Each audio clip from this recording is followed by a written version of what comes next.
অভিশপ্ত এক জনপদের নাম পম্পেই নগরী।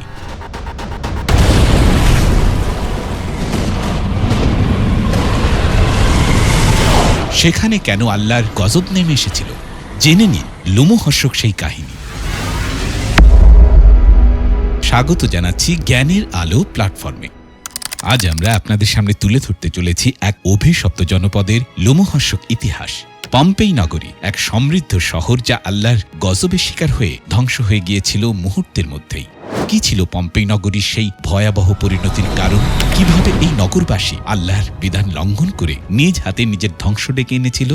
চলুন ঐতিহাসিক প্রেক্ষাপট, ইসলামের শিক্ষণীয় দিক এবং বর্তমান সময়ের জন্য এই ঘটনার গুরুত্বপূর্ণ বার্তাগুলো আমরা বিশদভাবে আলোচনা করব। পম্পেই নগরী কোথায় ছিল? পম্পেই ছিল ইতালির দক্ষিণে নেপলস শহরের কাছাকাছি। এটি ছিল রোমান সাম্রাজ্যের অন্যতম সমৃদ্ধ এবং বিলাসবহুল একটি নগর। শহরটি ছিল ব্যবসা, বাণিজ্য, সংস্কৃতি এবং আনন্দ ফুর্তির কেন্দ্রস্থল। পম্পেইতে ধনী রোমানদের আলিশান বাড়িঘর, বিশাল বিশাল বাগান, বাজার, থিয়েটার সবই ছিল। কিন্তু এই গুরুত্বপূর্ণ ও বিলাসী নগরীর ঠিক পাশেই ছিল এক ভয়ঙ্কর আগ্নেয়গিরি, মাউন্ট ভেসুভিয়াস, যা দেখতে অনেকটা পাহাড়ের মতো, কিন্তু এর ভেতরে ছিল উত্তপ্ত লাভা আর ধ্বংসের আগুন। এই আগ্নেয়গিরি পম্পেই নগরী ধ্বংসের কারণ হয়ে দাঁড়ায়। কিভাবে ধ্বংস হল পম্পেই? ৭৯ খ্রিস্টাব্দ হঠাৎ জেগে ওঠে মাউন্ট ভেসুভিয়াস। প্রচণ্ড গর্জনে আগ্নেয়গিরিটি ফেটে পড়ে। আকাশ থেকে নেমে আসতে থাকে ভয়ঙ্কর গরম ছাই, পাথর আর আগুন। বিষাক্ত গ্যাস বাতাসে ছড়িয়ে পড়ে। মানুষের চিৎকারে পুরো শহর আতঙ্কিত হয়ে ওঠে। মাত্র ২৪ ঘন্টার মধ্যে পুরো পম্পেই শহর চাপা পড়ে যায় ছাই আর আগুনের নিচে। বাড়িঘর, রাস্তা সবকিছু ঢেকে যায় গরম ছাইয়ে। প্রায় ১৫,০০০ মানুষ মুহূর্তেই দগ্ধ হয়ে মারা যায়। এদের দেহগুলো ছাইয়ে ঢাকা পড়ে আর সেই অবস্থাতেই পাথরের মতো জমে যায়। পম্পেই নগরীর সেই ধ্বংসস্তূপ আজও সতর্ক বার্তা হয়ে দাঁড়িয়ে আছে আমাদের সামনে। শহরের মানুষ কেমন ছিল? তারা কি করত? পম্পেই ছিল এক বিলাসী আর ভোগবিলাসী মত্ত শহর, অশ্লীলতা আর পাপের রাজধানী। আজকের সমাজে যেসব পাপ লুকিয়ে করা হয়, পম্পেইতে সেগুলো প্রকাশ্যে চলত। সুপ্রিয় দর্শক, আসুন জেনে নেই তারা কোন পাপ কাজগুলো বেশি করত। জঘন্য যৌন আচরণ। শহরে ছিল শতাধিক বাথ হাউস বা ব্রোথেল। সমকামিতা, পশুকামিতা, প্রকাশ্যে অশ্লীলতা ছিল স্বাভাবিক জীবন। বাড়ির দেয়ালে ছিল নগ্ন নারীর চিত্র, ব্যভিচারের দৃশ্য খোদাই করা। মূর্তি পূজা ও শয়তান পূজা। রোমান দেবদেবীদের মূর্তি ছিল চতুর্দিকে। দেবী ভেনাস ছিল কামুকতার প্রতীক। তাকে কেন্দ্র করে অশ্লীল উৎসব হতো। মানুষ মদের নেশায় ডুবে থাকত। রাতভর চলত ব্যভিচার, নাচ, গান। ধর্মহীনতা ও অহংকার। স্রষ্টার অস্তিত্ব অস্বীকার করত। মানুষ নিজেকে ঈশ্বর মনে করত। দুনিয়ার ভোগে এতই মত্ত ছিল যে আখিরাতের কোনো ভয় তাদের ছিল না। পম্পেই কি গজবের শিকার হয়েছিল? এই প্রশ্নের উত্তর ঐতিহাসিক এবং ধর্মীয় দৃষ্টিকোণ থেকে ভিন্ন। ঐতিহাসিকদের মতে পম্পেই ধ্বংস ছিল প্রাকৃতিক দুর্যোগ। ৭৯ খ্রিস্টাব্দে মাউন্ট ভেসুভিয়াসের অগ্নুৎপাতের ফলে শহরটি ছাই ও লাভার নিচে চাপা পড়ে। তারা একে শুধুই প্রাকৃতিক বিপর্যয় বলে আখ্যা দেন। কিন্তু মুসলমানদের বিশ্বাস অনুযায়ী পম্পেই নগরীর ধ্বংস কেবল একটি প্রাকৃতিক দুর্যোগ ছিল না, বরং এটি ছিল আল্লাহর গজব, পাপ আর সীমালঙ্ঘনের শাস্তি। অনেক ইসলামী স্কলার যেমন ইমাম ইবনে কাসির, ইমাম শাওকানি এ ঘটনাকে আল্লাহর আযাব হিসেবে ব্যাখ্যা করেছেন। তাদের মতে পম্পেই নগরীর মানুষরা সীমাহীন পাপ আর অশ্লীলতায় ডুবে গিয়েছিল।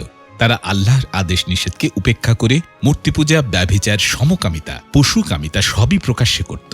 ইসলামী দৃষ্টিকোণ থেকে আল্লাহ তাআলা বিভিন্ন জাতিকে ধ্বংস করেছেন যখন তারা সীমা লঙ্ঘন করেছিল। আদ, সামুদ, লূত আলাইহি ওয়াসাল্লামের জাতি সবাই ছিল পাপের অতল গহ্বরে নিমজ্জিত।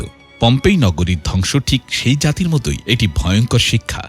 কোরআনে সূরা আনকাবুতের ৪০তম আয়াতে বলা হয়েছে, অতঃপর আমি তাদের সবাইকে তার পাপের শাস্তি দিয়েছি। তাদের কারোর উপর আমি প্রেরণ করেছি পাথরের ঝড়। কাউকে ধরেছে বজ্রপাত, কাউকে করেছি ধ্বংস ভূমিকম্পে, আর কাউকে ডুবিয়ে দিয়েছি। পম্পেই নগরীর ধ্বংস ছিল এ ধরনেরই একটি আল্লাহর গজব। আজও সেই ধ্বংসাবশেষ আমাদের জন্য একটি বিশাল সতর্কবার্তা। পাপ আর সীমালঙ্ঘনের ভয়ঙ্কর পরিণতি যেন আমাদের জন্য শিক্ষা হয়ে থাকে। পবিত্র কোরআনে এসেছে, তোমার প্রতিপালক কখনো এমন ছিল না যে কোনো জনপদকে অন্যায়ভাবে ধ্বংস করবেন, অথচ তার অধিবাসীরা সতর্ক না হয়েছে। সূরা আল আরাফে আরও বলা হয়েছে, তারা যখন সীমা লঙ্ঘন করল তখন আমি তাদেরকে গজবে ধ্বংস করলাম। আজও পম্পেইকে ঘুরে দেখা যায়। কেন? সেই ৭৯ খ্রিস্টাব্দে মাউন্ট ভেসুভিয়াসের অগ্নুৎপাতের পর পম্পেই নগরী ছাই আর গলিত লাভার নিচে চাপা পড়ে যায়। শহরের প্রতিটি বাড়িঘর, রাস্তা, মন্দির সবকিছুই মুহূর্তেই ঢেকে যায় আগ্নেয়গিরির ছাইয়ে। এই ছাই এতটাই ঘন আর শক্ত ছিল যে সবকিছুই একরকম পাথরের মতো জমে যায়। ফলে আজও আমরা দেখতে পাই সেই ধ্বংসস্তূপে পাথরে পরিণত হওয়া মানুষের দেহাবশেষ। কেউ উপুড় হয়ে পড়ে আছে, কেউ সন্তানের উপর হাত রেখে রক্ষা করার চেষ্টা করছে, কেউ আবার মৃত্যুর ঠিক আগ মুহূর্তে প্রার্থনায় লিপ্ত। তাদের শরীরের ভঙ্গিমা সেই ভয়ঙ্কর মুহূর্তের সাক্ষী হয়ে আজও রয়ে গেছে। শহরের বাড়িঘরের দেয়াল, মূর্তি, চিত্রকর্ম সবই প্রায় অক্ষত রয়ে গেছে। এমনকি খাবার দাবার, দুর্যসপত্র, আসবাবপত্র অনেক জায়গায় ঠিক সেভাবেই পড়ে আছে যেভাবে তা ছিল অগ্নুৎপাতের মুহূর্তে। আজও পম্পেই নগরীর সেই ধ্বংসস্তূপকে ট্যুরিস্ট স্পট হিসেবে ঘুরে দেখা যায়। মানুষ আসে ঐতিহাসিক কৌতূহল মেটাতে, দেখতে চায় প্রাচীন রোমানদের জীবনযাত্রা কেমন ছিল। কিন্তু দুঃখজনক হলো অনেকে শুধু ইতিহাস আর প্রাচীনত্ব দেখেই ফিরে যায়। তারা দেখে না সেই ধ্বংসের বার্তা, সেই ভয়ঙ্কর সতর্কতা। একটি জনপদ যেখানে পাপ আর সীমা লঙ্ঘন ছিল চরম পর্যায়ে, যা ধ্বংস হয়ে গেল মাত্র একদিনে। আজও পম্পেই আমাদের স্মরণ করিয়ে দেয় আল্লাহর গজব থেকে কেউ রক্ষা পায় না। আমাদের শিক্ষা কি? পম্পেই ধ্বংস আজকের পৃথিবীর জন্য এক ভয়ঙ্কর সতর্ক বার্তা। যখন কোনো সমাজে ব্যভিচার, অশ্লীলতা, সমকামিতা এবং ধর্মহীনতা বেড়ে যায়, যখন মানুষ আল্লাহর বিধানকে অবজ্ঞা করে, যখন ভোগবিলাস অর্থাৎ বিত্ত আর নাফসের দাসত্বই হয়ে ওঠে মানুষের জীবন, তখন সেই সমাজ ধ্বংস হতে বাধ্য। আল্লাহ তাআলা কুরআনে বহুবার বলেছেন, তিনি বিভিন্ন জাতিকে তাদের সীমালঙ্ঘনের কারণে ধ্বংস করেছেন। কখনো ভূমিকম্প, কখনো অগ্নুৎপাত, কখনো বন্যা, প্লেগ বা মহামারী। আজকের সমাজেও আমরা কি সেই একই ভুল করছি না? পম্পেই আমাদের জন্য এক বিশাল শিক্ষা। পাপ আর সীমালঙ্ঘনের পথ ছেড়ে স্রষ্টার পথে ফিরে আসার সতর্কবার্তা। পম্পেই কোনো কল্পকাহিনী নয়, এটি ইতিহাসের একটি বাস্তব ট্র্যাজেডি, যেখানে অহংকারী, বিকৃত সীমালঙ্ঘনকারী এক জাতিকে একদিনেই মাটি চাপা দিয়ে দেওয়া হয়েছিল। পম্পেই নগরীর ইতিহাস আমাদের চোখে আঙুল দিয়ে দেখিয়ে দেয় যে পাপ আর সীমালঙ্ঘনের পরিণতি কতটা ভয়াবহ হতে পারে। আল্লাহ তাআলা আমাদের সেই ভুল পথ থেকে রক্ষা করুন। আমাদের অন্তরকে তার দিকে ফিরে আসার তৌফিক দিন, আমরা যেন পম্পেইয়ের মতো আল্লাহর গজবের শিকার না হই। আমিন।